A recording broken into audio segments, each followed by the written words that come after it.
मुस्लिम लड़का और ईसाई लड़की की मोहब्बत का अजीब वाक़या। Muslim love story in Hindi.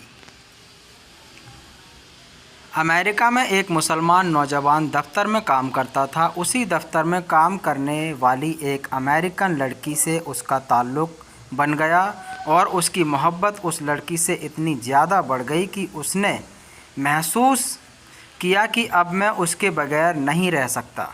लिहाजा उसने उसके माँ बाप को पैगाम भेजा कि मैं आपकी बेटी से शादी करना चाहता हूँ। उसके माँ बाप ने लड़के से कहा, हम अपनी बेटी की शादी तुमसे करवा तो देंगे, मगर हमारी एक शर्त है कि हम ईसाई हैं और तुमको भी अपना दीन छोड़कर ईसाई बनना पड़ेगा। माँ बाप से ताल्लुक़ ख़त्म करना पड़ेगा। तुम अपने मुल्क वापस नहीं जाओगे। जिस समाज में तुम रहते हो उनसे तुम बिल्कुल भी नहीं मिलोगे। अगर तुम्हें ये सब शर्तें मंजूर हैं तो हम अपनी बेटी की शादी तुमसे कर देंगे।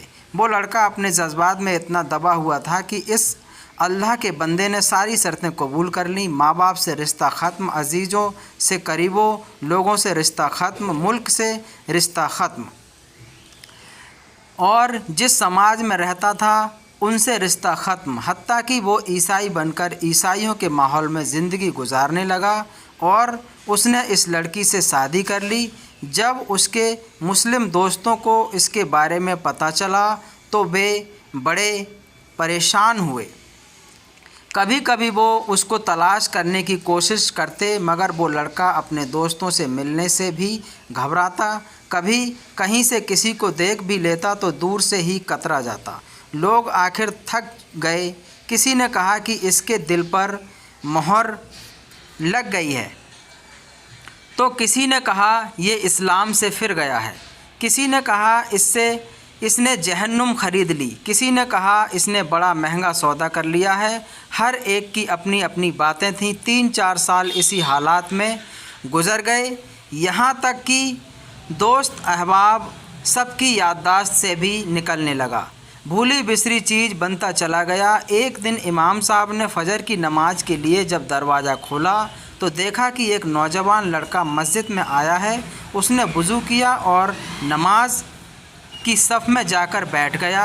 इमाम साहब बड़े हैरान हुए। उनके लिए ये बात बड़ी अजीब थी। इमाम साहब ने नमाज़ पढ़ाई और उसके बाद उस लड़के को सलाम किया, फिर उसको लेकर अपने कमरे में चले गए और मोहब्बत से पूछा कि आज बड़ी मुद्दत के बाद आपकी ज़ियारत नसीब हुई है। उस वक्त उस लड़के ने अपनी हालत बताई कि मैंने उस लड़की की मोहब्बत में अपना सब कुछ कुर्बान कर दिया।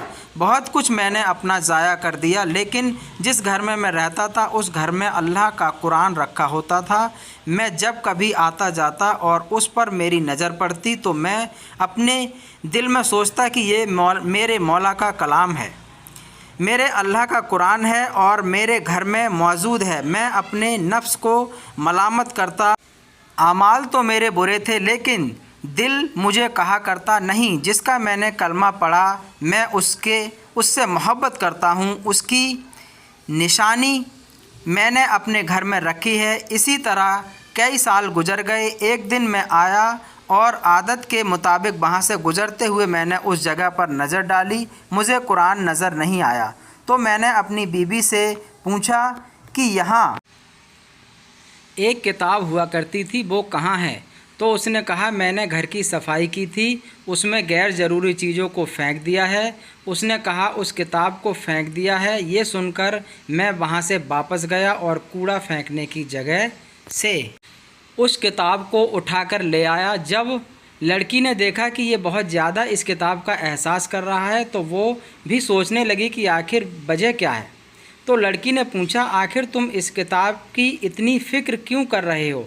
लड़के ने कहा, बस इस किताब को रखना चाहता हूँ। उस लड़की ने जब देखा कि ये किताब तो अरबी में है, कोई ना कोई ताल्लुक़ इसका इस्लाम से है, तो उसने कहा देखो इस घर में या तो ये किताब रहेगी या फिर मैं रहूँगी, तुम्हें इनमें से किसी एक के बारे में फ़ैसला करना होगा।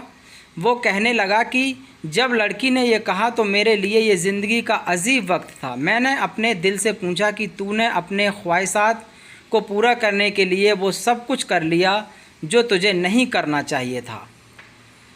आज मेरा रिश्ता परवरदिगार से हमेशा के लिए टूट जाएगा। अब तू फैसला कर ले कि तू इसको चाहता है या इसके परवरदिगार को चाहता है।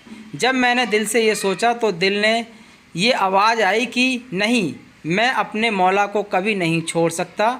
मैंने लड़की को तलाक दे दिया।